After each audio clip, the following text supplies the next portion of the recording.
I was reborn back to the day when Yishu and I were kidnapped together. In my previous life, I let down my hair in public, revealing my identity as a woman and confessing my feelings for him. In return, I saw the admiration in his eyes and became his first choice, but countless times after that, he would come home drunk, tormenting me by grabbing my neck. If it weren't for you, how could Aishu have died so tragically? Lu Yunju, if only it had been you who died that day. He imprisoned me in a dilapidated courtyard and found a woman who bore an 80% resemblance to Yishu to lavish with affection. This time, the kidnappers once again forced him to choose between the two. I spoke first. Choose Yishu, I don't want you to save me. The wind at the cliff's edge was especially biting, whipping sand and gravel against my face with a stinging pain. The moment my consciousness returned, I found myself with my hands tied behind my back. Standing at the edge of a cliff, the coarse rope dug deeply into the old wounds on my wrists. That was from taking an arrow for Su Yang 3 months ago. Your Highness, have you decided who to save? The bandit leader pressed his blade against my and Yishu's necks, drawing a line of blood. I gritted my teeth and endured the pain, but Yishu let out a sob, tears rolling down her cheeks, looking exceptionally fragile and helpless. Standing opposite, Su Yang pressed his lips tightly together, his gaze shifting uneasily between me and Yishu. In my past life, it was right here, watching his obvious hesitation. A surge of long-held grievances and jealousy drove me to pull out the wooden hairpin holding my hair. As my dark tresses cascaded in the wind, the sudden spark of admiration in his eyes made me believe I had won everything. He saved me and married me. Yet, Yishu's death ultimately planted a thorn in his heart, with every ounce of guilt he felt for Yishu. His resentment toward me grew stronger, so much so that within less than a year of our marriage, he had grown tired of me. Every time he gets drunk, he strangles and torments me. If you hadn't deliberately revealed your true identity as a woman in front of me that day, I would have saved Asher first. If it weren't for you, how could Asher have died so tragically? Lu Yunju, if only it had been you who died that day. I still remember being abandoned by him and locked away in a dilapidated courtyard, starving and fighting with dogs for scraps of food, until I finally froze to death in the endless, bitter cold of winter. I don't want that kind of ending anymore, so I spoke first. Choose Yishu, I don't want you to save me. Su Yang froze. He didn't expect me to be so calm when faced with a life or death choice, not even putting up a fight.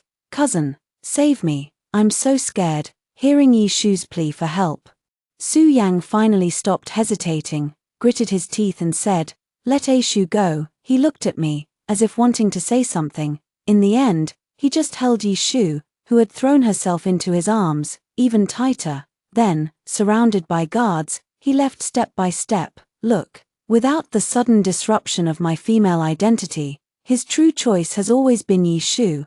I became Su Yang's personal guard when I was 7 years old. We grew up together. I blocked swords for him, sucked out snake venom, and jumped into frozen lakes. As a result, I was left with many scars on my body and a number of lingering health issues. He treated me differently from others, personally applying medicine to my wounds and remembering the preferences I had casually mentioned when it was just the two of us. He would even sit intimately by my side, gazing at the stars together. Those vague, tender feelings quietly grew over the years we spent together, but I always kept in mind my duties and identity, not daring to cross the line even half a step, and his career path would never allow him to fall for a man, so we tacitly suppressed our feelings for each other. Later, Yishu appeared. She is so delicate that a harsh word would bring tears to her eyes, like a dodder flower that requires meticulous care. This is entirely different from me. A guard who has practiced martial arts since childhood, accompanied him through life and death, and is covered in scars. I can sense that Su Yang looks at her with a mix of novelty and pity. Su Yang's attention lingers on Yishu for longer and longer periods, so at that moment in my past life, the accumulated bitterness and resentment, along with the deeply hidden love I longed for him to acknowledge, instantly burned away my reason. I didn't hesitate to reveal my true identity as a woman, just to gamble on my place in his heart. My thoughts returned to the cold reality. The bandit leader sneered, "What a loyal guard.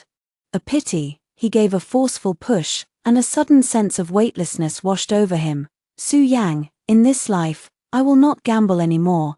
The affection of over a decade spent by your side, along with that absurd and hopeless infatuation, I return them all to you with this body. Consciousness felt as if it were sinking in a bottomless, icy pond, struggling, yet continuously descending. In a daze, it seemed I had returned to the final moment of my previous life, in the dilapidated courtyard.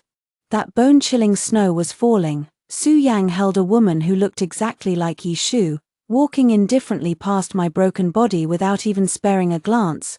Lu Yunju, if only it had been you who died that day. His curse still echoed in my ears. I suddenly opened my eyes, coughing violently, a burning pain searing through my lungs. My vision gradually cleared, revealing a simple bamboo hut.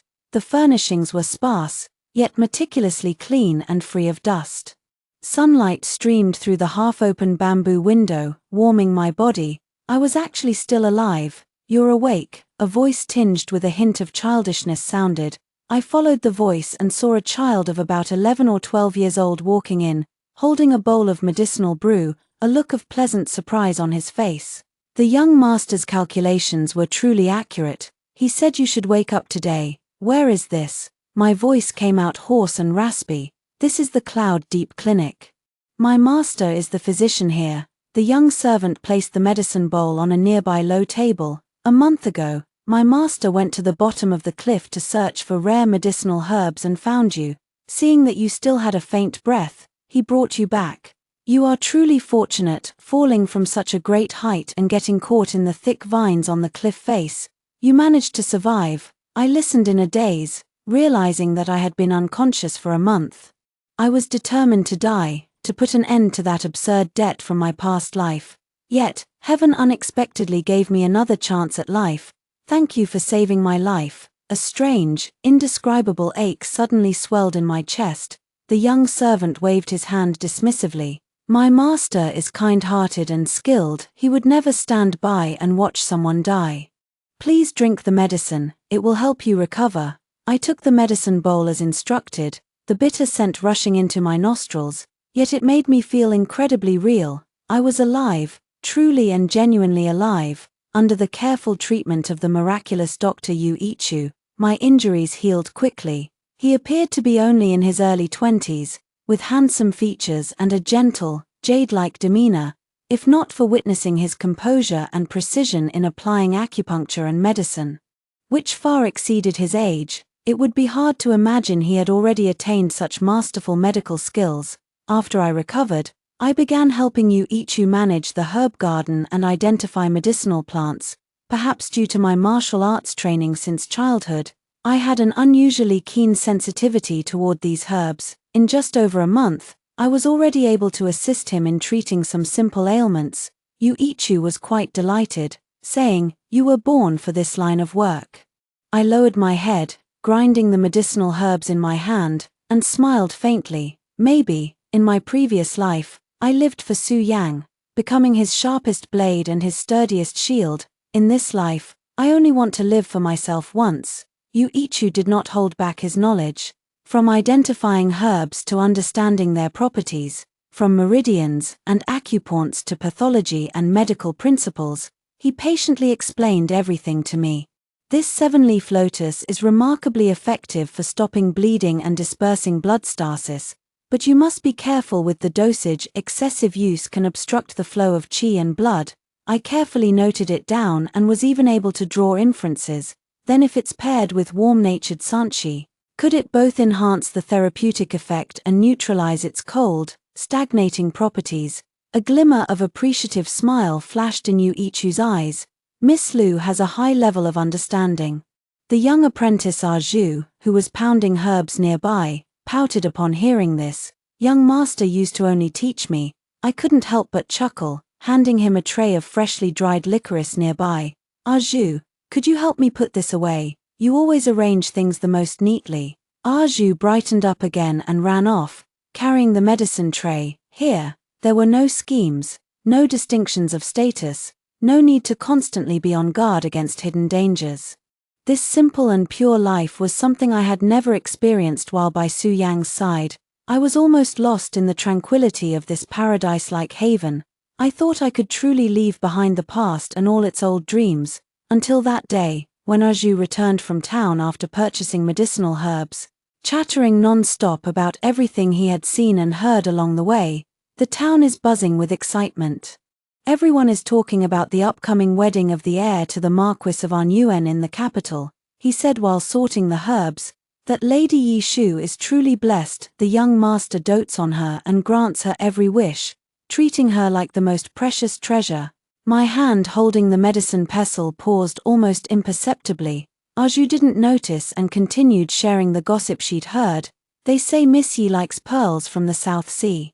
So the young master had them delivered post-haste from 1,000 miles away. When Miss Yi casually mentioned wanting to see the calligraphy and paintings from the previous dynasty's rare manuscripts, the young master went through great efforts to collect them. Anyway, everyone in the capital knows by now that the heir of Annuan has spoiled his betrothed wife beyond measure. If Miss Yi wants something, even if it's a star from the sky, the young master would probably find a way to pluck it down for her. Oh, is that so? I lowered my eyelashes and continued grinding the medicinal herbs in my hand. It's ironic that after risking life and limb with Su Yang for over a decade, all I got in return was his cold calculation and swift abandonment. He didn't even bother sending anyone to search the bottom of the cliff to confirm whether my bones were truly scattered beyond recognition. Yet his cousin, who only needs to shed a few tears to make his heart ache, receives his undivided affection and devotion. Those subtle, precious feelings I once believed existed between us, the silent understanding and companionship that flowed under the starlight and by the campfire. Looking back now, it feels so much like my own wishful thinking, a self-deceiving joke. Perhaps in Su Yang's heart, I never meant anything at all. My life and death, my affections, were as worthless as weeds. Not even comparable to a casual preference from Yi Shu. I slowly released my tightly clenched hand from the medicine pestle. In this lifetime, he got his wish and married the one he loved, and I, too, gained a new life. From now on, he and I have completely parted ways, never to cross paths again.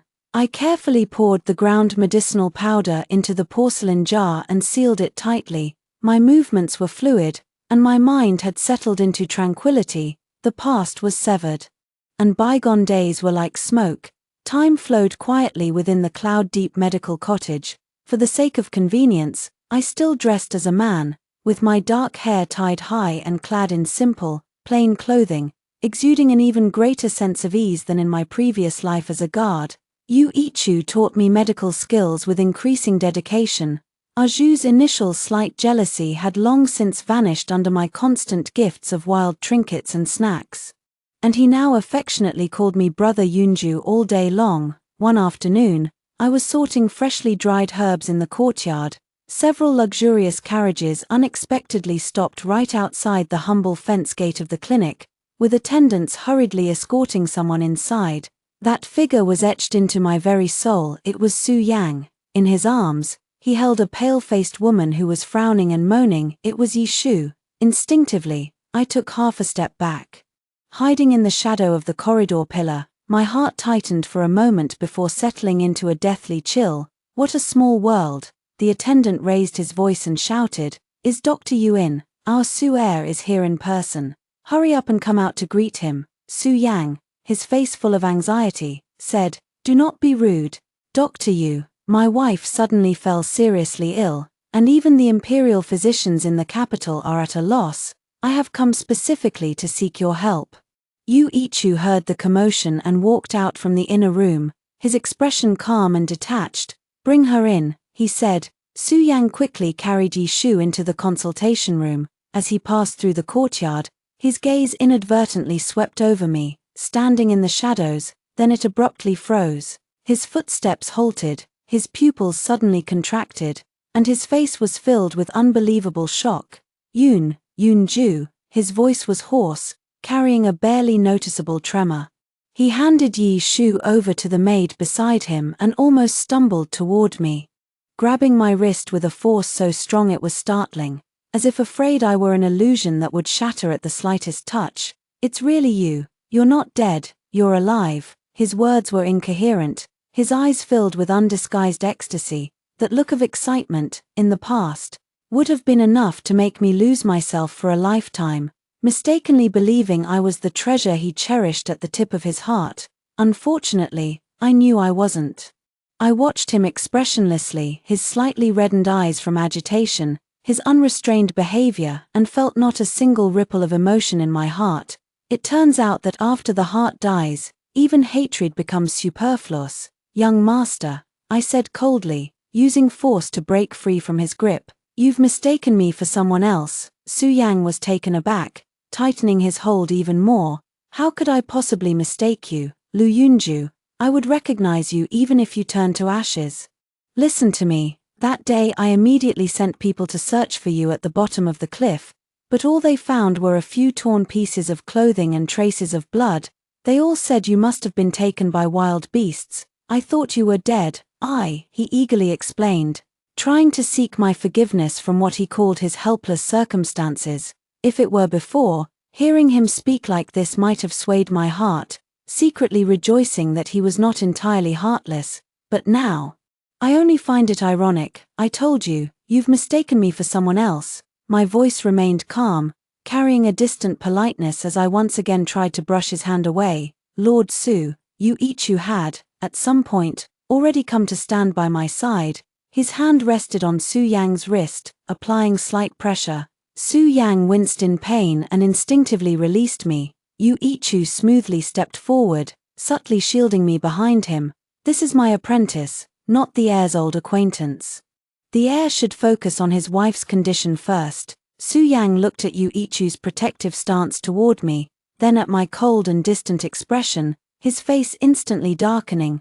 "Cousin, I feel so unwell." From the consultation room, Yishu's weak and pained moans timely drifted in. This voice pulled Su Yang's rationality back a little. He took a deep look at me, then gritted his teeth and said, "I'll trouble the divine physician to treat my wife first." Yu-Ichu nodded slightly and turned to enter the consultation room. After a short while, he came out, his expression unchanged. "Your wife has been invaded by evil wind, which triggered her old illness. Coupled with excessive worry, her qi and blood are stagnant. I have already used acupuncture to stabilize her condition. She will be fine after taking a few doses of medicine for recuperation." Su Yang went in to check and indeed saw Yishu's complexion had eased considerably. He breathed a sigh of relief, his gaze falling on me once again. "Lu Yunju," he said in a deep voice, with his usual commanding tone, "since you're not dead, come back with me. You will still be my personal guard." I almost let out a cold laugh. What makes him think I would ever go back to him after all that has happened? "You jest, Your Highness." I lowered my gaze, my tone indifferent. "I am now merely an apprentice of Physician Yu, not a guard." Su Yang choked with anger. His face darkening further, Yi Shu, supported by her maid, stepped out and glanced between Su Yang and me before speaking softly. "Cousin, everyone has their own path, why must you force the issue? I'm still feeling unwell, shall we return early?" Su Yang looked at Yishu's pale face. Suppressing his full anger and that indescribable discomfort, he scooped Yishu up into his arms and turned to stride toward the carriage. The carriage rumbled into the distance, kicking up a cloud of dust. Yu-Ichu turned to look at me. "Are you okay?" He didn't press further about my past, which made me breathe a sigh of relief. I shook my head, revealing a genuine faint smile. "It's nothing. Let's continue sorting the herbs." In the following days, Su Yang would bring Yishu to the medical cottage for treatment punctually every day. He never took the initiative to speak another word to me, and rarely even cast a glance in my direction. All his thoughts and attention were entirely devoted to Yishu alone. He would carefully help her out of the carriage, patiently inquire about her every feeling, prepare candied fruits for her when she took her medicine, and hold her hand tightly while whispering words of comfort during her acupuncture sessions. That meticulous care and intimacy made them appear like a deeply affectionate couple. I watched coldly from the sidelines, feeling utterly indifferent. This was just as well. Since he had completely moved on and was focused on his beloved, I was content to remain detached, acting as an outsider while wholeheartedly following Yu Ichu in identifying medicinal herbs and studying pulse theory. Yu Ichu's medical skills were superb, and Yi Shu recovered quickly. After the final treatment, Yu Ichu confirmed that she had fully recovered and only needed to take good care of herself in the future. Su Yang expressed his gratitude solemnly, paid a generous consultation fee, and then carefully supported Yi Shu as they boarded the carriage and rode off into the distance.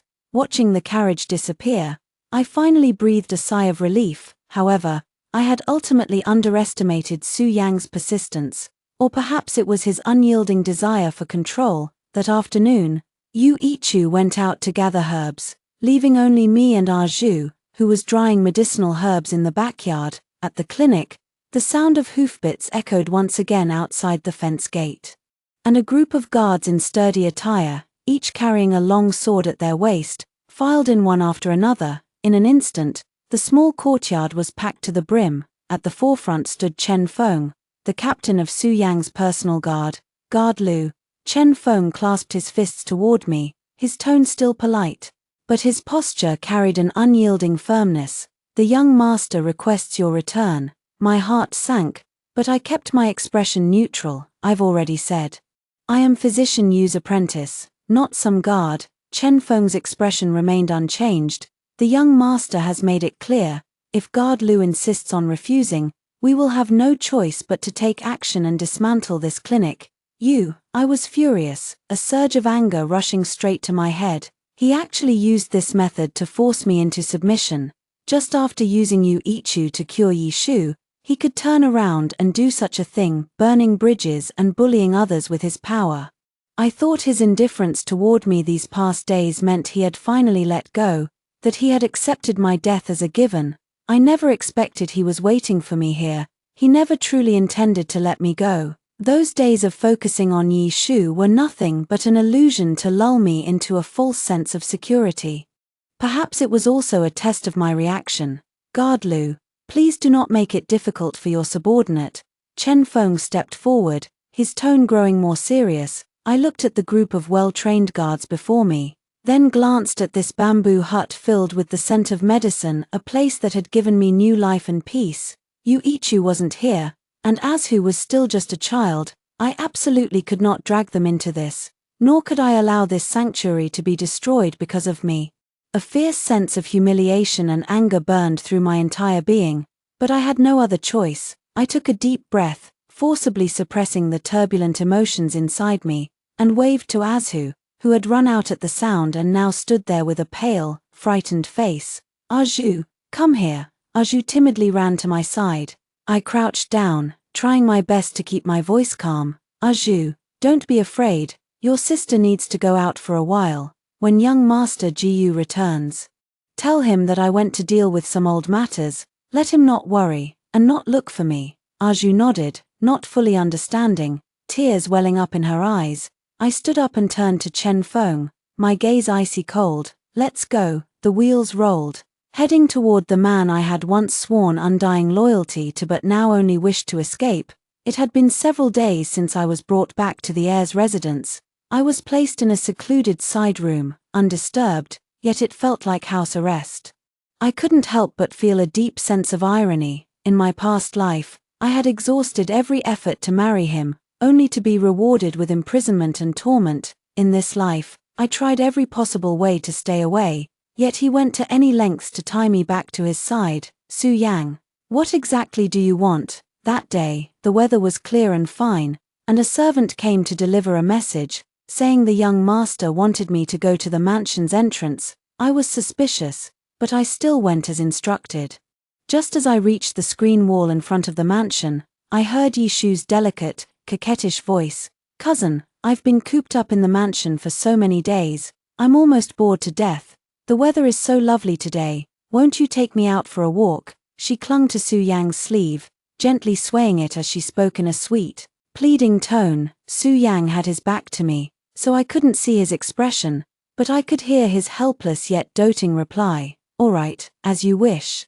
But you've only just recovered, so you mustn't overexert yourself. If you start feeling tired, you must tell me." "Understood, cousin, you're the best." Su Yang seemed to notice my arrival and turned around.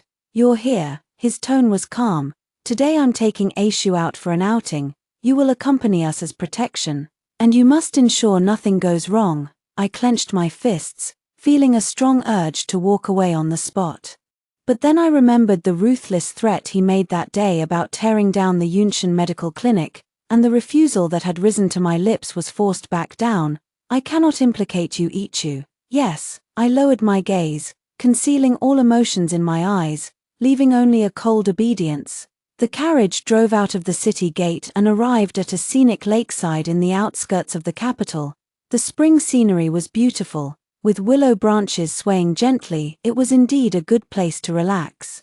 Su Yang carefully helped Yishu out of the car, and the two walked side by side ahead, speaking in low voices. Yishu occasionally covered her mouth with a light laugh, and when Su Yang turned to look at her, there was a tenderness in his eyes that I had never received. Watching this scene, my heart felt strangely calm. It turns out that as long as I no longer like him and let go of that infatuation, seeing him intimate with someone else no longer hurts. Just as we were walking along a shaded path, a sudden change occurred. A sharp arrow whistled through the air. It shot out unexpectedly from the dense forest ahead to the side, heading straight for Su Yang and Yishu. Almost by instinct, Su Yang's face changed dramatically. He immediately pulled Yishu tightly into his arms, turning his back toward the direction of the arrow, and at the same time, his other hand, almost instinctively, yanked me forward with force. I hadn't expected him to do that at all. Stumbling, I was pulled right in front of them, directly facing the swiftly approaching cold arrow. At that moment, my heart uncontrollably ached with a sharp pain. In countless life-and-death situations in my past life, I had long grown accustomed to charging ahead of him, shielding him from all the open attacks and hidden arrows, and he had never once thought to protect me by standing in front of me. Now that it was Yishu, he would actually risk his life to protect her. In the blink of an eye, my wrist twisted, and the hand that had been resting on the sword hilt instantly drew the blade. A gleaming arc of sword light sliced through the air, accompanied by a sharp clang, precisely cleaving the arrow aimed at me in two. But there was no time to evade the second arrow, which came from a tricky angle. Thud. The arrow struck deep into my left shoulder blade, the immense force sending me stumbling backward a step. "Yunju," Su Yang's voice was filled with horror. My blood splattered across his face. Su Yang froze, staring at my shoulder rapidly staining with blood, then at his own hand that had instinctively pulled me in front of the arrow. The color drained from his face as he stammered incoherently. "I didn't mean to pull you in front of the arrow. I didn't know it was you. I just reacted instinctively." I had no desire to hear his explanation at all. The intense pain made cold sweat break out on my forehead. I gritted my teeth, swung my sword to deflect the other cold arrows that followed closely, and together with the other guards who had quickly reacted, I fiercely confronted the several black-clad assassins charging out from the woods. The clashing of blades, furious roars, and agonizing screams filled the air without pause. Enduring the excruciating pain in my shoulder, my swordplay remained sharp and fierce, each move carrying a kind of desperate resolve, as if to vent my emotions. Blood continuously gushed from the wound, and my strength was rapidly fading. I don't know how much time had passed, but the assassins were finally either driven back or killed. Once I confirmed that it was temporarily safe, the breath I had been holding in suddenly relaxed, a sweet taste rose in my throat, and I abruptly spat out a mouthful of blood. My vision went black, and I could no longer hold on, falling straight backward. "Yunju," in a daze, I heard Su Yang's terrified, distorted scream. He seemed to stumble over, trembling as he knelt beside me, his hands hovering helplessly in midair as if afraid to touch me. "Yunju, Lu Yunju, wake up, don't you dare fall asleep." His voice was filled with panic and urgent anger. "Doctor, get a doctor, hurry." At that moment, he seemed to have forgotten Yishu, whom he had been shielding in his arms, his heart and eyes completely focused on me. Covered in blood, he carefully, as if handling a rare treasure, lifted me into his arms horizontally. His blood-stained arm was steady, yet carried a barely noticeable tremor. "Hold on, I'm taking you to find a doctor. You must not let anything happen to you." Holding me, he rushed toward the carriage like a madman, in the wind. Yi Shu's tearful call seemed to faintly drift over, "Cousin," but he seemed unable to hear me. I struggled to lift my heavy eyelids, grabbing the front of his robe. My voice was faint but stubborn. "Go to Yunshan Medical Clinic, find Dr. Yu." I couldn't return to the prince's residence. And even less could I let the physicians there examine me. Once my identity as a woman was exposed, the tragedy of my past life would follow me like a shadow. I absolutely could not repeat the same mistakes. Su Yang paused in his steps, looked down at me, his eyes filled with red streaks. He agreed almost without hesitation. All right, we'll go to Yunshan Medical Cottage, hang in there." With his reply, I completely lost consciousness. When I regained consciousness again, the familiar, comforting scent of medicinal herbs lingered at the tip of my nose. I slowly opened my eyes, and the simple bamboo roof of Yunshan Medical Cottage came into view. The pain in my shoulder blade was still sharp, but it had been properly treated and carefully bandaged. It was already the second day. Sunlight streamed through the window lattice, casting warm patches of light. I lay there, motionless, my mind uncontrollably replaying the chilling scene from yesterday. Su Yang had pulled me in front of him without hesitation to block the arrow. It turns out that some instinctive reactions can hurt more than deliberate harm. It laid bare the true place I held in Su Yang's heart, an insignificant existence. One that could be sacrificed at any moment. Awake, a gentle voice, tinged with a barely noticeable reproach, sounded from the doorway. I turned my head and saw Yu Ichu walking in with a bowl of medicine. "I've only been away for a few days, and you've already managed to get yourself into this state again," he sighed, his tone carrying the helplessness of a doctor dealing with a disobedient patient, along with a hint of deeper concern. "The old injuries from your last fall off the cliff haven't even fully healed, and now you've added new wounds, and such a dangerous arrow injury at that. Are you made of iron? Do you not feel pain?" I knew he was worried about me. This pure concern was entirely different from Su Yang's tension, which was mixed with far too many complicated emotions. My icy heart seemed to be infused with a warm current, no matter how much he frowned and scolded me. I just curved my lips into a smile and nodded repeatedly. "I know, Dr. Yu, I'll be more careful next time and won't get hurt so easily." Yu Ichu looked at my smiling face and shook his head helplessly, clearly at a loss for what to do with me. He fell silent for a moment, his expression gradually turning serious. "Yunju, there's something I want to ask, but I'm not sure if I should." "Ask away." I reined in my smile. "You and that in Yuan Marquis heir." He paused, as if carefully choosing his words. "The way he brought you here yesterday, it didn't seem like the attitude a master would have toward an ordinary guard. Between the two of you, is there?" I did not deny it. "Does he not know you're a woman?" Yu Ichu asked again. I nodded. "If he knew you were a woman, given his state yesterday, you might have a chance to become the crown princess." I shook my head vigorously. "I dare not aspire to such an honor. I only wish for peace and freedom." I looked earnestly at Yu Ichu. "Dr. Yu, I beg you, please keep my identity as a woman a secret." "All right," he replied without hesitation. "I promise you, I will not reveal it to anyone." He looked at me with clear eyes, carrying a reassuring strength. "Here, you are just my little apprentice. Do whatever you wish." Under Yu Ichu's careful care, the arrow wound on my shoulder blade gradually healed. Though there was still a pulling pain with movement, it was no longer a serious issue. Every day in the backyard of the medical hut, I gradually moved my injured left arm, readjusting to the feeling of regaining control over my strength. To my surprise and relief, Su Yang had not appeared again since that day, which was unusual for him. No entanglement, no commands. As if the one who had held me and frantically searched for a clinic that day was not him. Later, from the occasional gossipage you heard from the foot of the mountain, I finally learned the reason. It turned out that on that night, when Su Yang carried me, covered in blood, into the clinic, his distraught and frantic state had eventually made its way back to the Arnuan Marquis manor. The Marquis and his wife were furious. They could not tolerate the fact that their soon-to-be-married heir would behave so recklessly for the sake of a guard, especially since that guard was a man. A strict order on paper confined Su Yang to his residence. forbidding him from ever approaching the Yunshan medical cottage again. Hearing this, I felt nothing but relief. This was for the best, it saved a great deal of trouble. Our worlds were always meant to be clearly separated.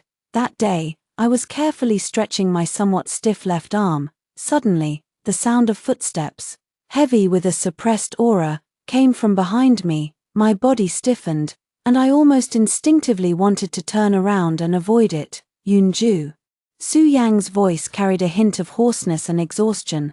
I slowly turned around and gave a distant bow. Your Highness. He stood a few steps away, his figure still upright, but a lingering gloom shrouded his brows and eyes. He looked at me with a complicated gaze, churning with emotions I couldn't understand, nor did I wish to. Silence spread between us, carrying an almost stagnant awkwardness. For a long while, he seemed to finally make up his mind, speaking with difficulty in a low voice.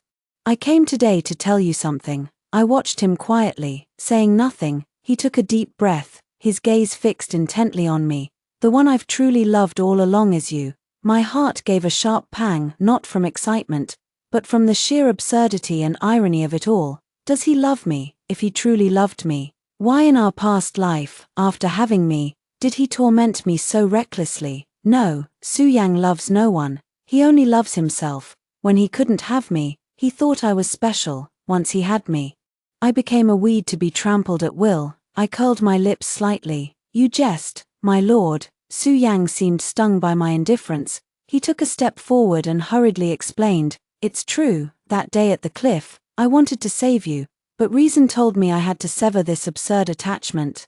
So I chose Aishu. I forced myself to be cruel to you. I just find it all so noisy. Your Highness, I interrupted him, you are about to be married. Such words are improper according to etiquette. Please be careful with your speech. Su Yang was stunned. He looked at me as if he didn't recognize me. Perhaps he expected to see my shock, my grievance, or even my delight. Yet I never expected it to be such utter indifference. The light in his eyes gradually dimmed, tinged with a defeated sense of loneliness. He remained silent for a long time before speaking in a hoarse voice. In 3 days, I will marry Aishu. I nodded slightly. Congratulations to the heir and Miss Yi on a harmonious union for 100 years, like the phoenix and its mate. With that, I turned around to sort through the herbs. A long silence followed behind me. I could feel his intense, complicated gaze fixed on my back. In the end, it dissolved into a barely audible sigh. Footsteps sounded, fading into the distance. I never looked back. On the day of Su Yang and Yi Shu's grand wedding, drums and gongs filled the air, and red silk covered the ground. The entire capital was immersed in a clamorous celebration. I stayed at the Yunshan Medical Clinic, just like any ordinary day, perhaps because all the commoners had flocked to witness the once-in-a-century grand wedding. The clinic was unusually quiet. For a full half day, not a single person came seeking treatment. In the warm afternoon sunlight, I moved a rocking chair under the old tree in the courtyard, brewed a pot of light tea, and picked up a medical book. Savoring this rare moment of peace, the writing on the page gradually blurred as a warm breeze brushed by, carrying the faint, bitter scent of medicinal herbs. Unconsciously, I drifted into a deep slumber. When I awoke again, the scene before me had abruptly changed. There was a carved canopy bed, curtains of brocade silk, and on the purple sandalwood desk lay familiar wolf hair brushes and inkstones. This is clearly Su Yang's bedchamber within the Marquis residence. In my past life, as his wife, I had spent countless days and nights in this very room. I could never mistake it.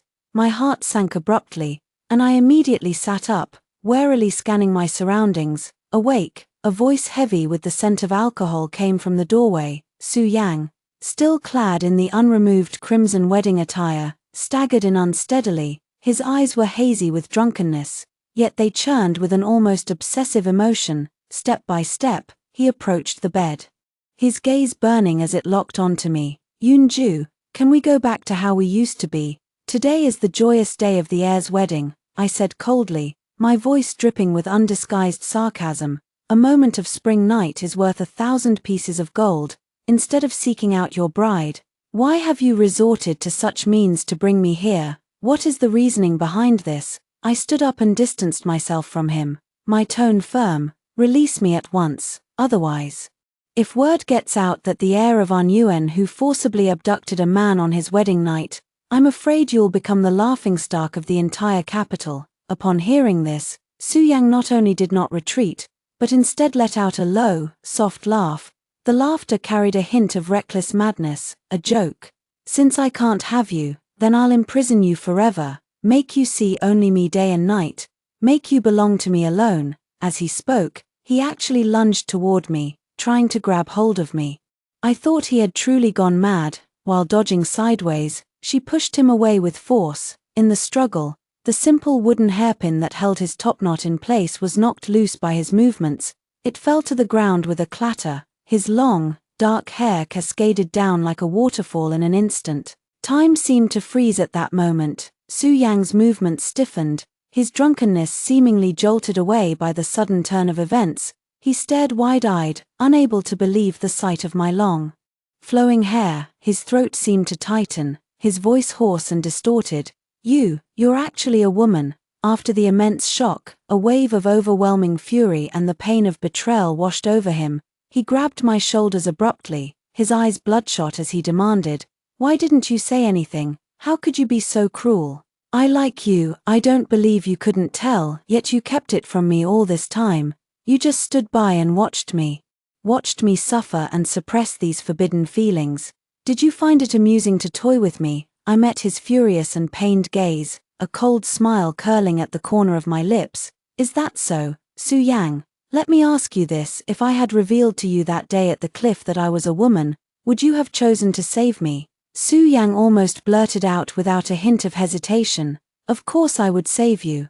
And then, I pressed, my gaze sharp as a blade.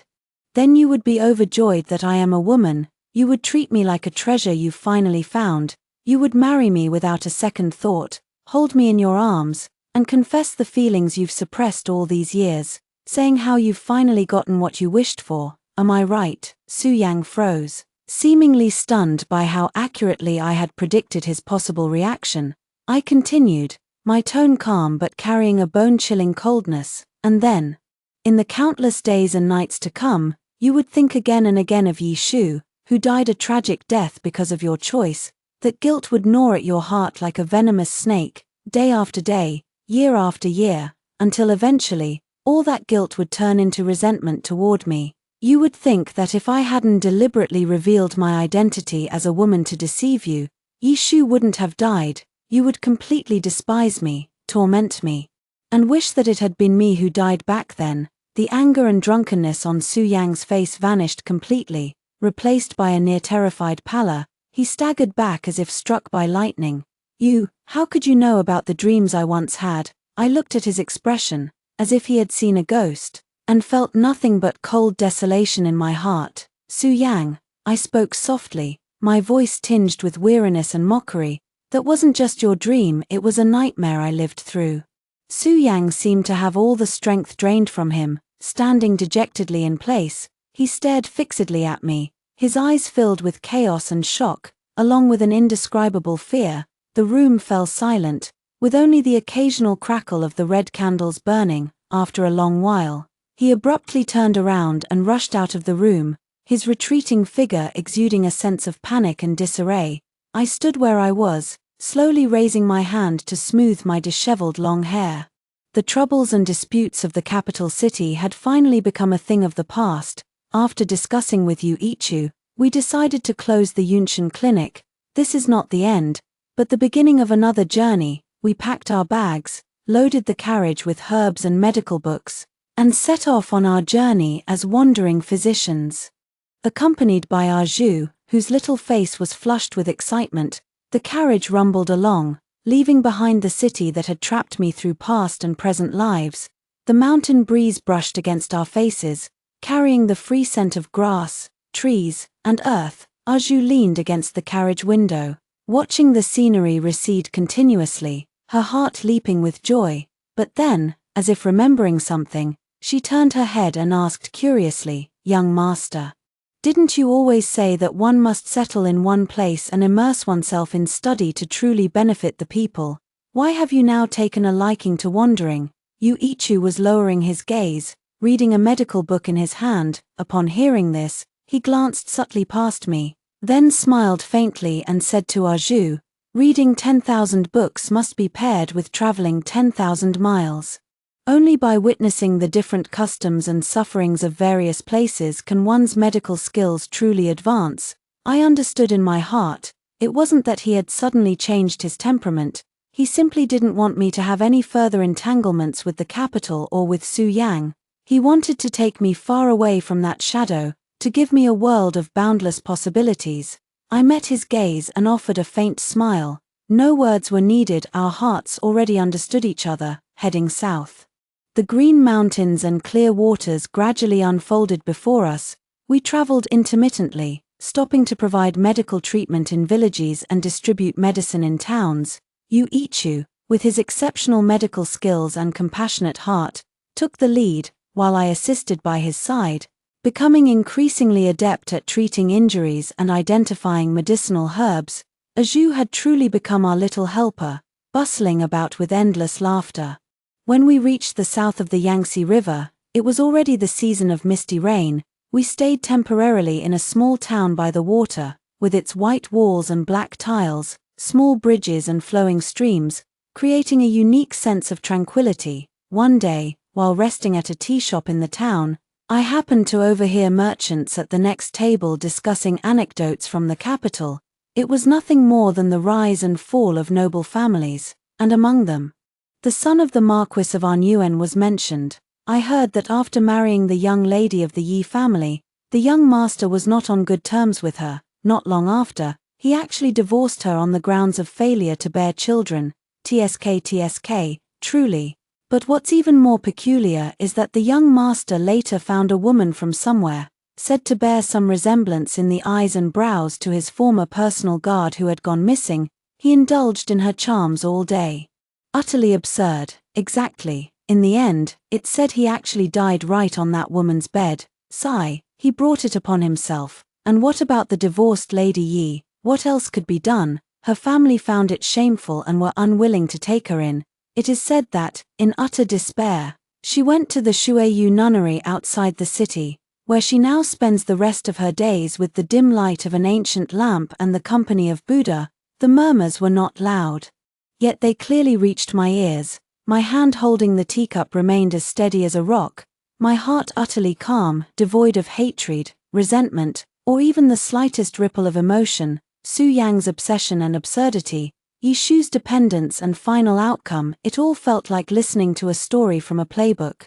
Entirely unrelated to myself, those fervent loves and hatreds, those entangled obsessions, ultimately faded with time, leaving no trace in the wind. I placed a few copper coins on the table, rose from the tea house, and made my way back along the damp, bluestone-paved path. Returning to the small riverside courtyard we had rented, I caught a faint, sweet medicinal aroma wafting from the kitchen before I even stepped inside.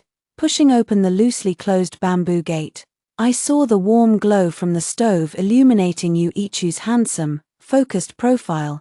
He was rolling up his sleeves, carefully watching the heat of the medicine pot, as who sat on a small stool nearby, earnestly peeling lotus seeds while chattering non-stop about the sights and sounds she had encountered in the market that day. "You've returned just in time." Yu-Ichu looked up and saw me, his brows relaxing as he said gently, "I found some good poria and Chinese yam today and made you a medicinal stew. It'll be ready in another moment. Yunju, sister, come quickly and see the lotus seeds I've peeled, aren't they white?" As who raised her small hand, proudly presenting a handful of lotus flesh. Wispy smoke curls upward, the aroma of medicine lingers in the air, the lamplight is warm, and two figures stand side by side. As I gaze upon this scene, filled with the warmth of everyday life and a sense of peace, my heart is enveloped in a profound and steady warmth, unlike anything I've ever felt before. All those past grievances, the blood, tears, and entangled obsessions, they have truly faded into the distance. From now on, I will have a good person by my side. And the road ahead will be smooth and clear. I leaned against the doorframe, watching them, and broke into a relaxed and radiant smile. After hearing the first story above, what are your thoughts? Feel free to share your opinions in the comments section. Next, There is another similar story, let's continue to see. On the night I was conferred as the imperial consort, the emperor had taken an excessive amount of aphrodisiacs. He died in my bed, before I could even put on my outer robe. The crown prince, who was 3 years older than me, stormed into the hall with his men. He accused me of seducing him with my beauty and being so unrestrained that it led to the emperor's death. I scrambled over on my hands and knees, clinging to his leg, and begged for mercy. Your Highness, I've been wronged. I haven't even finished taking off my clothes. How could I possibly be seducing anyone? He leaned down, pinched my chin, and with a scornful smile, his gaze drifted toward my slightly loosened inner garment. You've always been full of lies. Do you really think I'd believe you now? He forcefully turned my face away, stood up with his hands behind his back, and the guards behind him immediately stepped forward to drag me out. I felt like crying but had no tears.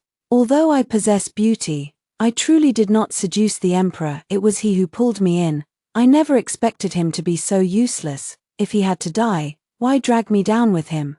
I am Mu Qingqing, daughter of the mighty general, and my mother is the childhood friend of Empress Jiang. According to my mother, the two of them once fought over a piece of pastry, and in the end, my mother won, leaving Empress Jiang sulking for a long time. But having grown up together since childhood, they were more like sisters than friends. How could a mere piece of pastry affect their bond? After my mother got married, Empress Jiang entered the palace and gave birth to a son a year later. The emperor was overjoyed and immediately appointed him as the crown prince. 3 years later, my mother gave birth to me. When she went to pay respects to the empress, she would always bring me along. Empress Jiang was very fond of me and bestowed many small trinkets upon me. Empress Jiang often joked that I was destined to become the crown princess when I grew up. However, Crown Prince Xiao Shuren had always disliked being arranged by others and was particularly indifferent toward me. But when I was 12, my father was falsely accused of defecting to the enemy. Without any investigation, the damned emperor sent troops to surround and annihilate him. To display his benevolence, he claimed that my father had once achieved many military merits and thus exempted the family from the crime of association. The entire clan was overwhelmed with gratitude. Only my mother went to the palace gates, beating the drum and shouting that it was an injustice. But since it was all a deliberate scheme, how could they possibly see her? After returning home, she threw herself against the coffin containing my father's belongings and died on the spot. My departure or stay became a difficult problem. Which clansman would dare to take in a daughter who has betrayed her country and joined the enemy? Isn't this clearly opposing the emperor? I knelt before my parents' memorial tablet and cried for 3 whole days, not eating a single bite of food. As luck would have it, Empress Jiang came to pay her respects, and I fainted into her arms. When I woke up again, I was already in the side hall of Shaohua Palace. Empress Jiang was a kind-hearted woman. Seeing that I had no one to rely on, she requested the emperor's permission to let me enter the palace and serve as a little maid by her side. At first, he did not agree. But he could not withstand the empress's repeated pleas and eventually consented. She did not treat me as a servant, but rather as her own daughter. She didn't insist that I must excel at needlework, but she required me to read every day and assigned tasks, with punishments for failing to complete them. Watching me endure the punishment, my hands red and swollen, she would cry while applying ointment for me, murmuring under her breath, "I walk through the wilds, where the wheat grows lush and green." I knew she wanted me, through reading, to develop an independent mind, free from being controlled by others, to be able to control one's own destiny, to become strong, as resilient as wheat, as tenacious as wild grass. But such days did not last long. The following May, Empress Jiang suddenly fell seriously ill, and her moments of clarity grew fewer with each passing day. The female official in charge of the Empress, Chief Stewardess Li, searched the entire Shaohua Palace but found no answers. It seemed this matter was far from simple. I knelt outside the Jingda Palace, begging the emperor to save Her Majesty, but he refused each time, citing the pressures of state affairs. But I clearly saw Consort Shu carrying a food box going in. How could he be unavailable? He only cares about favoring other consorts, completely forgetting about his lawful wife. Empress Jiang has been ill for so long, and the overbearing consort Shu has visited Xiaohua Palace more times than the emperor himself. When I returned to Xiaohua Palace, Chief Steward Li was standing by the bed, weeping quietly. Seeing me return, she waved her hand, signaling for me to come over. I leaned over her bedside, held her hand against my cheek, and couldn't stop the tears from falling. Her face was as pale as paper, so frail it was heartbreaking, as if she might shatter at any moment. Yet even then, she was still comforting me, forcing a faint smile and parting her lips to say, "What worries me most is you. You are a child with your own ideas, and that is good. Do not grieve for my departure, this is liberation. Do not seek revenge for me." She knew I was the type to hold grudges, and before leaving, she carefully reminded me not to get involved, but she treated me as her own child. How could I not seek justice for her? At this moment, Xiao Shuren finally returned. He had been sent to patrol the salt trade in the south, and it was clear he had defied the imperial decree to come back early. He frantically pushed me away, knelt by the bedside, his eyes already reddened, his voice choked with tears. "Mother," seeing this, the empress could not bring herself to scold him for returning to the capital early. "My son, do not blame your mother for being strict with you since childhood. I only wish for you to grow stronger, and stronger still, so that you may do as you wish and protect those you love." Empress Jiang was even stricter with me than she was with Xiao Shuren. He once said to me with a hint of jealousy, "It's as if you were the one born of her." In truth, he didn't dislike me, he was envious that I could receive the empress's tenderness. Empress Jiang raised her hand, which had become so thin it was little more than bone. I quickly crawled to her side and grasped it. Instead, she placed my hand into Xiao Shuren's, offering her final instructions. "Anna, after I depart, I entrust Qingqing to you. You must protect her well." If the empress had said such words before, he would have surely refuted them. But today, he agreed without hesitation, likely to put her mind at ease. She had no strength left. Her eyes fixed on the canopy above the bed, reflecting on her life, her lips, already parched, parted slightly, deeply in love, yet without hope. With that, her hand slipped from mine, and she breathed her last. The crown prince wept uncontrollably. I knew who she was thinking of in her final moments. That day, I entered her study and found a very beautiful brocade box, but inside were countless bamboo slips, each clearly carved with my father's name. It turned out that what she and my mother were fighting over wasn't the pastries. The empress had passed away, and the palace servants knelt in mourning throughout the room. The crown prince and I rose to our feet, took 2 steps back, and kowtowed 3 times to the empress. Tears fell drop by drop onto the cold ground. The emperor was a hypocrite through and through. From the empress's passing to her funeral, he only came once. In front of his ministers, he feigned overwhelming grief and ordered a 7-day suspension of court affairs, only to turn around and indulge in revelry with his other consorts. The sudden death of his daughter naturally required an explanation from Chancellor Jiang. In the imperial court, however, the emperor broke down in tears, claiming he had failed to restrain the palace consorts. This allowed a ruthless individual to seize the opportunity and slip a slow-acting poison into the empress's medicinal tonic. He beat his chest repeatedly, insisting it was all his fault, making himself appear so deeply devoted. Seeing this, the ministers could only advise him to restrain his grief and take care of his imperial health. He then bestowed many gifts, and even Chancellor Jiang could say no more. However, Chief Steward Li carefully examined the medicinal meals and found no issues. Although Consort Shu had come to Xiaohua Palace to show off, she was timid and afraid of death, so it was unlikely that she would dare to do such a thing. During this period, she received the most favor. And since she came from humble origins with no backing, she was the perfect scapegoat, and all of this pointed directly at the lofty emperor himself. Why would he do such a thing? It all came down to one word: fear. My father was also framed by him for this very reason, dying on the frontier, his body lost without a trace. After the queen was buried, it was time to deal with the crown prince's defiance of the imperial decree. In the imperial court, the emperor seized this opportunity to punish the crown prince. The crown prince's faction pleaded for leniency on his behalf, arguing that filial piety was paramount in Yongchao. The crown prince had defied the decree out of necessity to see the queen one last time, which was understandable. If he were severely punished for this, the people might say the emperor was unkind and merciless. However, the third prince's faction argued that defying an imperial decree was a grave offense. As the saying goes, the Son of Heaven is subject to the same law as the common people. Without punishment, how could the emperor command the respect of the masses? With this matter, the emperor could not depose him from his position as crown prince, so he ordered him to be sent to Weiling. Under the pretext of gaining experience, the next day, he packed his belongings and set off for Weiling. I gathered some valuables and clothes and followed behind him. It seemed he had not taken the empress's advice to heart, as he coldly said to me, "Why are you following me? My parents are gone, my clan has abandoned me, the queen who was kind to me has passed away, and now even he is leaving, I don't know where to go anymore."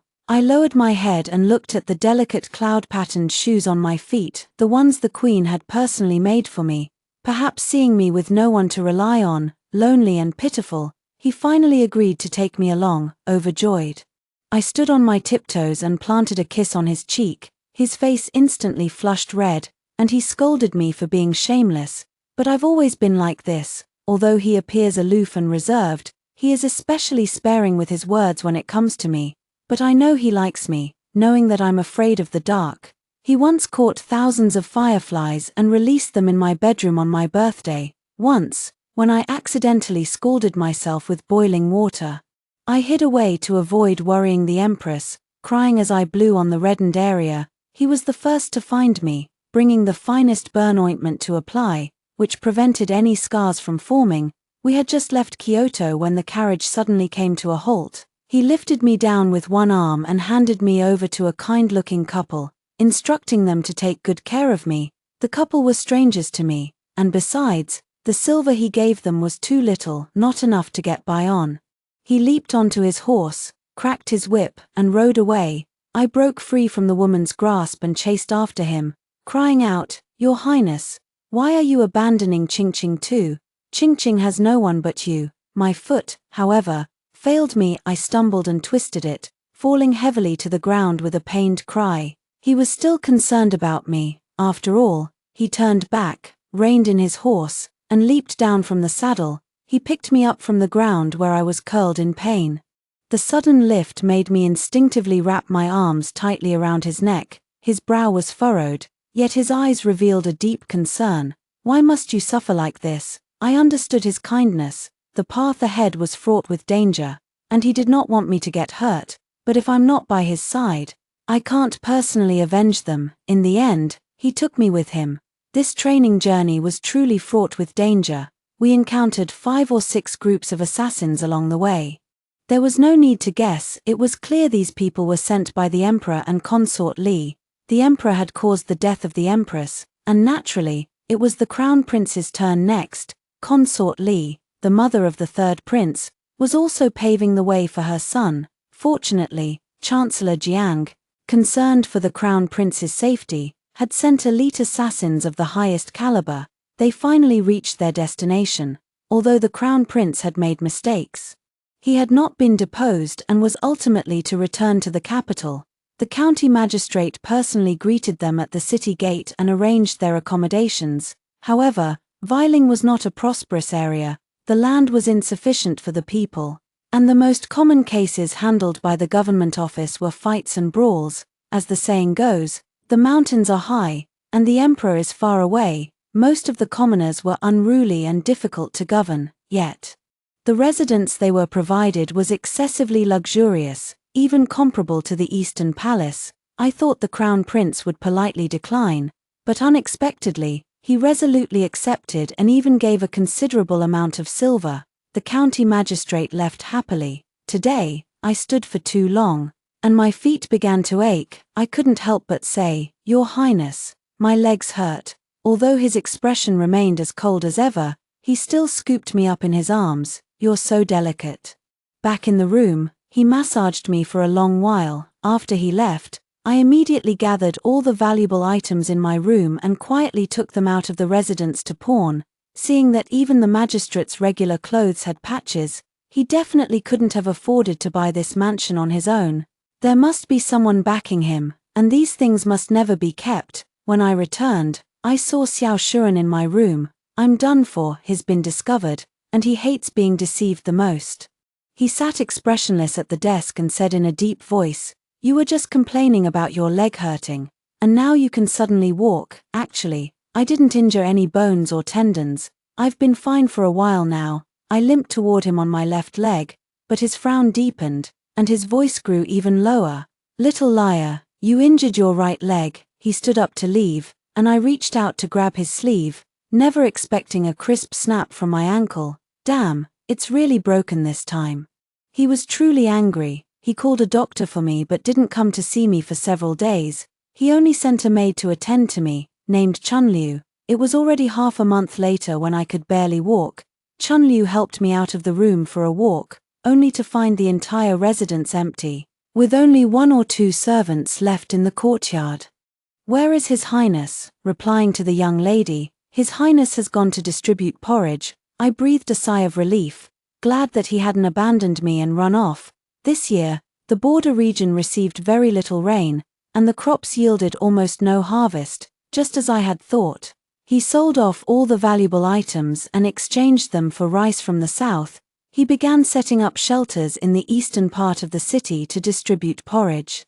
And the people all praised the crown prince for his wisdom and virtue. But the court never allocated funds. If other refugees were to flee here, this little money wouldn't last long. The empress once explained to me the book *Chimin Yaoshu*, which states that quinoa is a cold-resistant, drought-tolerant crop, easy to cultivate, with high yield and a short growth cycle. Without waiting for my leg to fully heal, I went through great effort to find some seeds. Cleared a patch of empty land in the estate, and planted them with chundao. I saw Xiao Shuren again 5 days later, as I was sitting in a reclining chair in the courtyard, gazing at the star-filled sky. He had changed into coarse cloth clothes, and there was no trace left of the once lofty crown prince. "You know how to grow quinoa." I rocked gently in the reclining chair and said proudly, "Your Highness, do not underestimate Qingqing." Even the Empress has praised Qingqing for her mastery of the essential techniques for the welfare of the people. He stuffed a bag of seeds into my hand.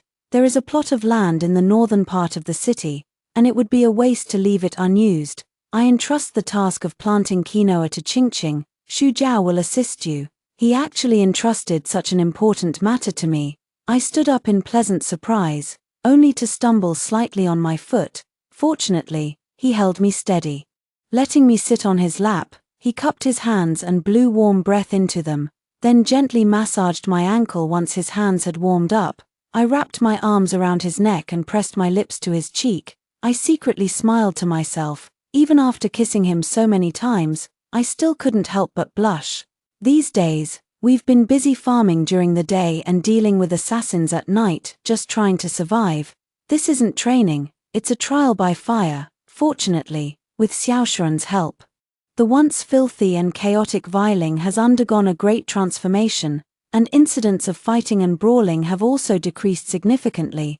The county magistrate is not a bad person by nature. After all, he hopes for the people to live well. Seeing the crown prince so devoted to the people, even eating and living with them, and working to improve their livelihoods, he secretly admired him. Why doesn't he admire me? To increase the quinoa yield, I've been guarding the fields every day. And my face has turned quite dark. In just 3 years, Viling has become a well-known town, beloved by all its people. Upon learning the reason why the crown prince was sent to Viling, I felt indignant on his behalf, saying that the current emperor treats his children differently, favoring the third prince while mistreating the crown prince. Even the children have started making up rhymes about it, but these words would only be useful if they reached the emperor's ears, as expected. 3 months later, the emperor sent someone to bring the crown prince back to the capital. I followed him, trailing along eagerly as we returned. In the carriage, he didn't seem as happy as I had anticipated. Instead, he questioned me. "Was it you?" Was he asking about the children's nursery rhymes or the words that have spread to the capital? Well, I made up the nursery rhymes. And the words in the capital saying the emperor is not a kind father, I sent a message to have my childhood friend spread them. Yes, I took the initiative and confessed honestly, but he didn't blame me for it. We've finally returned, and it seems just as it was when we left, except that the streets are now lined with commoners. Welcome back to the capital, Your Highness the Crown Prince. Many young ladies from noble families threw flowers at him. Surprisingly, he accepted them all and brought every single one back to the Eastern Palace.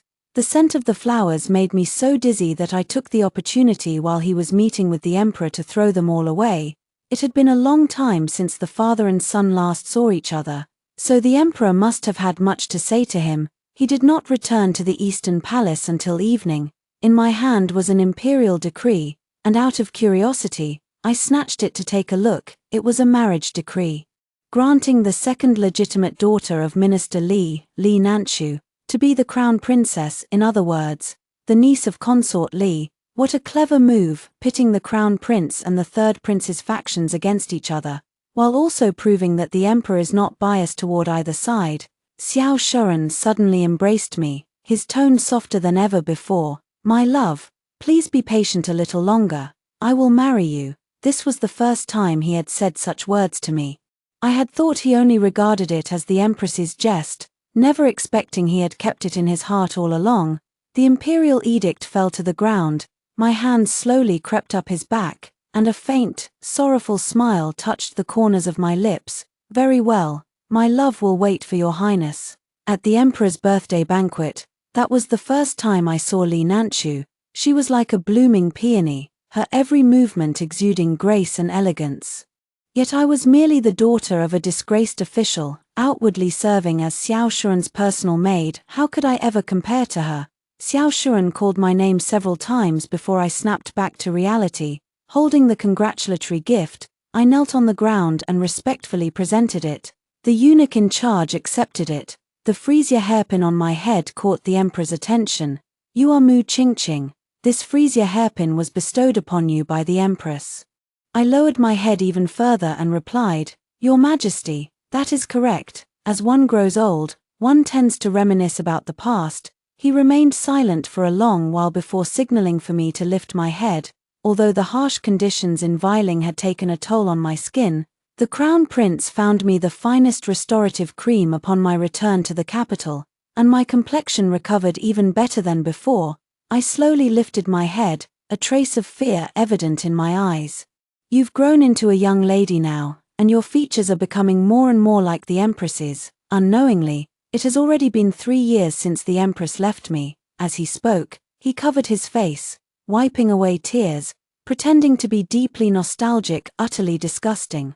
After a long while, he asked again, How old are you? 16. Just came of age. It's the age for marriage. Do you have someone you like?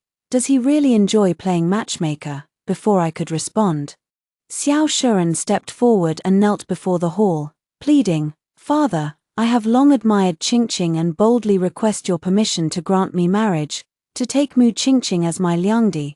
This put the emperor in a difficult position. If he agreed, he would offend Minister Li. If he refused, he would embarrass his capable crown prince. He lowered his head and looked at me, asking, Mu Qingqing, are you willing? This is what the crown prince meant by marrying me, taking me as his concubine. I looked around at their expressions. The crown prince's face was full of anticipation. Li Nanchu's expression darkened, his eyes fixed intently on me. I raised my hands to my eyebrows, bowed deeply, and spoke with unwavering determination. I am well aware of my humble status and am unworthy of His Highness the Crown Prince. The Emperor seemed pleased with my response and asked me once more if I had made up my mind. Of course, I had made up my mind, and I nodded in confirmation.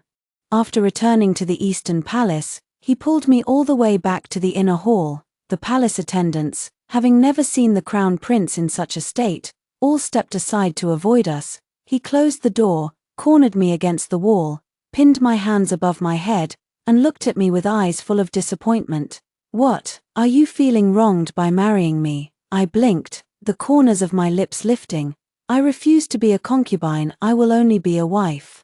His other hand gripped my chin as he kissed me, until the taste of iron filled my mouth. It wasn't my blood, it was his. I had bitten him. He released my lips, wiping the trickle of blood from the corner of his mouth with his thumb, and laughed. You really are a cunning little fox. He then released my already reddened wrist, pulled me into his embrace, and said in an exceptionally gentle voice, I promise you, Xiaoshuan loves to eat jasmine cakes. And the jasmine used in them is always picked by me personally. Early summer has arrived, and the imperial garden is filled with the fragrance of jasmine. I suppose that after the crown princess enters the Eastern Palace, I will no longer be qualified to make jasmine cakes for him. Summer is always so unpredictable. Before I could even gather half of the flowers, it began to rain. The rain doesn't seem like it will stop anytime soon, so I hurried to the pavilion. Protecting the jasmine in my basket, my clothes were already soaked through, my hair plastered in strands against my face. I took off my outer robe and wrung out the rainwater, but then I heard footsteps and the voice of the chief eunuch Wang Zhong. If I were seen, I would surely be charged with disturbing the emperor. I quickly put my outer robe back on and tried to slip away quietly. I didn't expect to still be discovered and brought before him. I lay prostrate on the ground, not daring to look at him, and quickly begged for mercy. This servant knows her crime, and has disturbed your majesty. He recognized my voice and told me to rise and speak. I timidly raised my head to look at him, fluttering my lashes damp with tears, gently biting my lower lip to ease my nervousness. My pitiful expression and slightly trembling shoulders made anyone who saw me feel heartbroken. Adding to that, my soaked clothes clung to my body, revealing my curves. The emperor's gaze wandered, and he cleared his throat insincerely. Why are you here? Isn't this old man asking a question he already knows the answer to? I slightly bowed and replied with a smile, Your Majesty, I am picking some jasmine to make flower cakes for His Highness. Seeing my smile, he was momentarily stunned, reminded of someone from the past. My mother once teased that when I smile, I have two dimples, making me look like the daughter of Empress Jiang.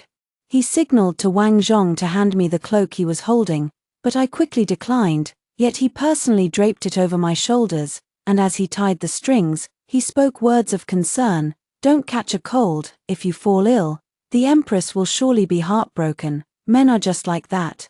They don't cherish what they have when it's by their side, but miss it from time to time once it's gone. I thanked the Emperor and politely declined Wang Zhong's offer to escort me back. Pulling up the hood of my cloak, I wrapped Jasmine tightly and ran back to the Eastern Palace in the rain. All the way, I kept asking myself, do I really have to do this? This will surely break Xiaoshuan's heart. But if I don't do this, how can I avenge them? My thoughts were tangled like hemp. The wind blew off the hood of my cloak, and the rain once again drenched my hair. In the end, I am bound to let him down. The crown prince, not seeing me, learned from the palace attendants that I had gone to pick jasmine flowers. He grabbed an umbrella and set out to look for me. Just as I happened to meet him at the door, I set the basket in my hand aside and threw myself into his arms. Seeing me like this, he was slightly surprised, but still stroked my head and gently asked, What's wrong, my dear? Who has upset you? I couldn't help but feel a lump in my throat and shook my head vigorously in his embrace. Everyone in the Eastern Palace knows I am the crown prince's most cherished one. Who would dare bully me? I just missed you. He had only been out of the palace for half a day, and I had never been this clingy before. He pinched my nose and said with a smile, Little liar. I changed the subject, picked up the jasmine nearby, and said proudly, I went to pick jasmine, Your Highness. Look, I protected them well and didn't let the rain ruin them. He took the basket, held my hand, and led me into the palace. It wasn't until we returned to the inner hall that I realized I was wearing an extra cloak. He asked, Whose cloak is this? I had no intention of hiding it from him and replied calmly, It belongs to His Majesty. The cup slipped from his hand and shattered on the floor. As I reached to pick it up, he grabbed my wrist. What exactly are you trying to do, my love? I looked up at him with reddened eyes, unable to utter a single word. He knelt on the ground, holding me tightly in his arms as if trying to merge me into his very being. His voice trembled slightly. I know you want revenge. Leave these matters to me. All right, but he is the crown prince, the future emperor. I don't want him to bear the blame and be condemned by the world. and this role of the villain, I must take it upon myself. My hands, stiff and numb, climbed onto his back as I softly replied with a single word, "Okay." The next evening, I washed the cloak, perfumed it with the scent of crabapple blossoms, and personally delivered it to Jingde Hall. The crabapple flower is the Empress's favorite. As soon as I reached the entrance, Chief Eunuch Wang Zhong immediately stepped forward. "Miss Mu, His Majesty has been waiting for you for quite some time." I gave him a slight bow, forced a smile, and walked into Jingde Hall. The Emperor was facing the bookshelf, looking at the essential techniques for the welfare of the people Could he even understand it? "Your Majesty, may you be at peace." He then turned around and instructed the palace maid to take his cloak. I was about to take my leave after paying respects, but he stopped me. He took out a crabapple hairpin and placed it in my hair. This was made for the Empress, but it was not yet completed when she passed. "Rather than letting it gather dust, I shall give it to you." In a way, it could be considered an item of the Empress. Lifting my skirt, I knelt down, carefully removed the hairpin, and held it above my head. "I am indebted to Your Majesty's grace and the Empress's care for allowing me to live until today. This hairpin carries Your Majesty's affection for the Empress, and I dare not accept it. But once something is given, how can it be taken back?" With hands clasped behind his back, he commanded, "I command you to accept it. Just do as you are told and say no more." I kowtowed to express my gratitude, and he bent down to help me up, but took the opportunity to try and touch my hand. Startled, I quickly stepped back, my face slightly flushed. He seemed to really enjoy shy, innocent women, his eyes sparkling with delight, a smile playing at the corners of his mouth. I knew he was already hooked, but how could he truly cherish something that was too easily obtained? Since returning to the Eastern Palace after delivering the cloak, the Emperor has been visiting frequently. Xiao Shuren knew his intentions and told me not to appear in front of him, and I complied. But in this world, there is no cat that doesn't steal a taste of fish.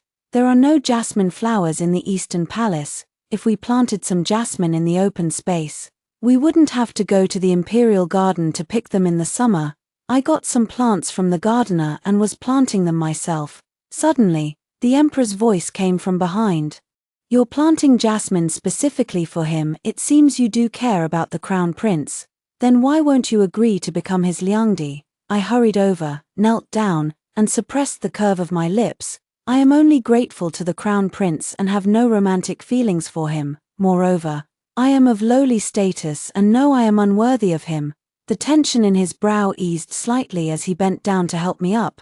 I lowered my head, not daring to look at him, and stepped back again. Saying I had other matters to attend to, he asked in confusion, "Are you avoiding me?" I stopped walking and shook my head, but he walked up to me with his hands behind his back and asked again, "Then why did you return all the gifts I sent you?" He sends fresh novelties every few days.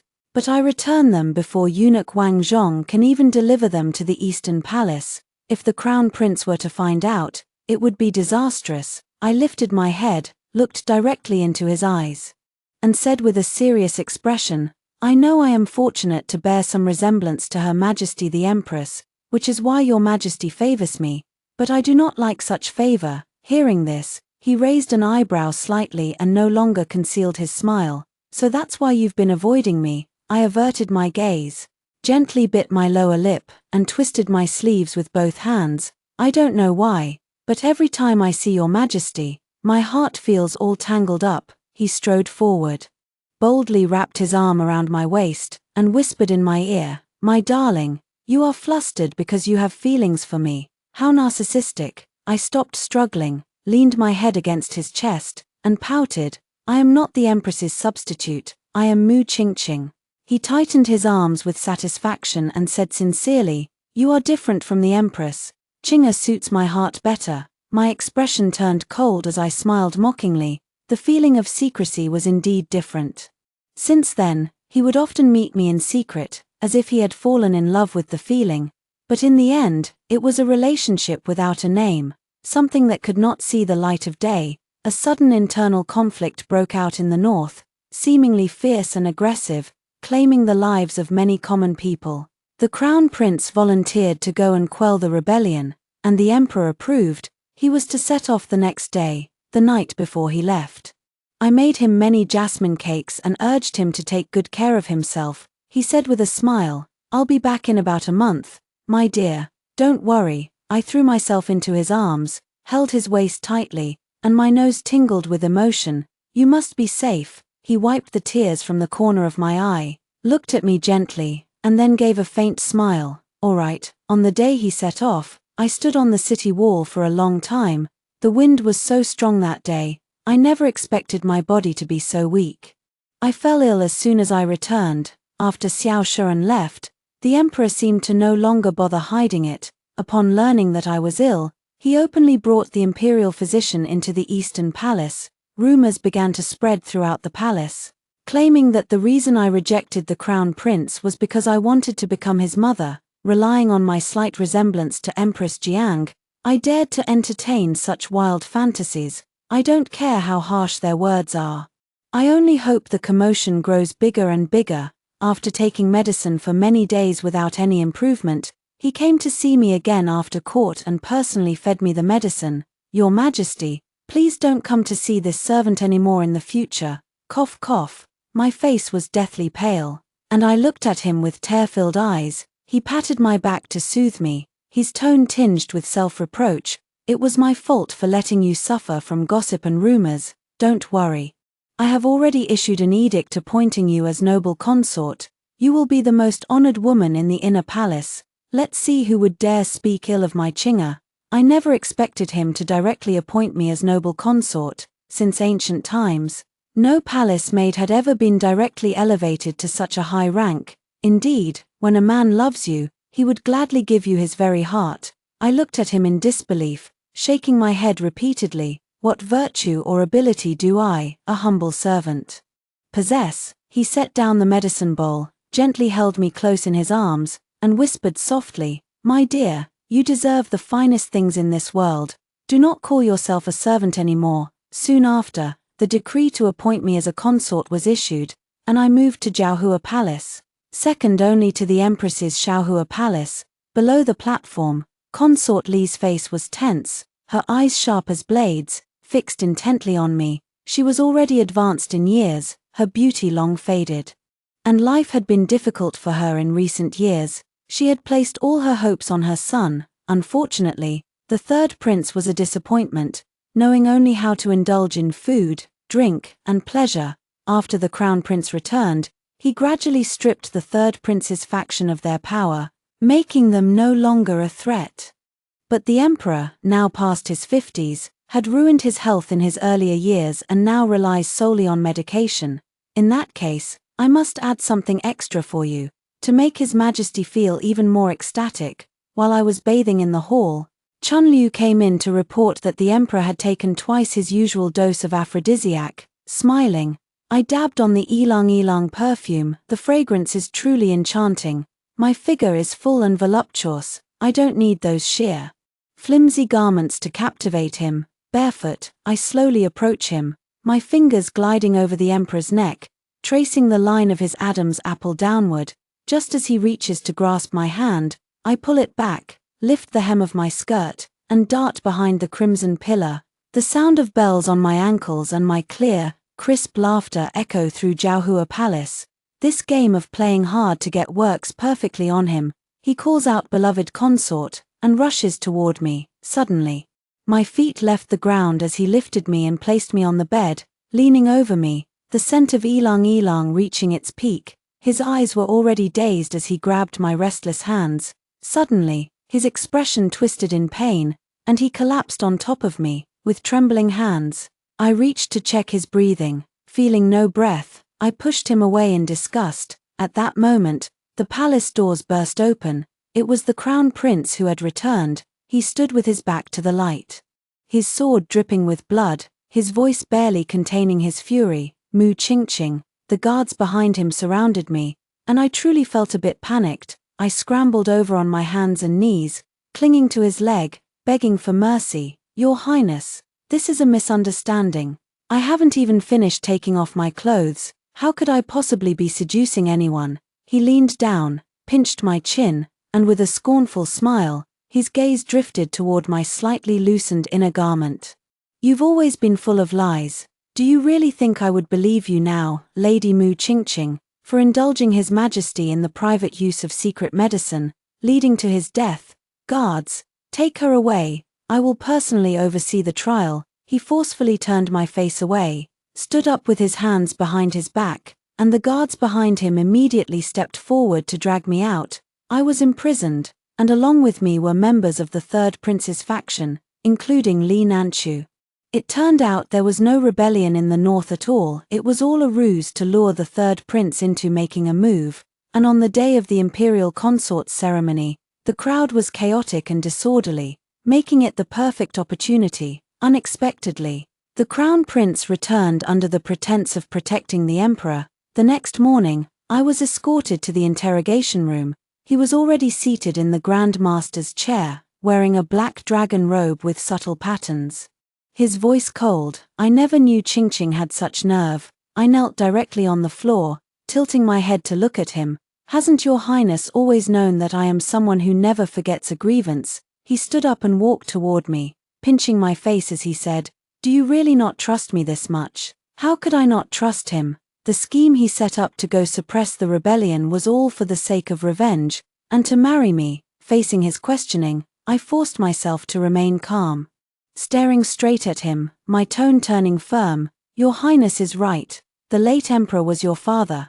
I never believed that Your Highness would avenge the Empress, or your father." He let go of my hand in despair, tilting his head back to keep the tears from falling. Xu Jiao presented a cup of poisoned wine, and I knew it was meant for me. "I caused the late Emperor's death by indulging his desires. This is known throughout the palace. He must give an explanation to the world.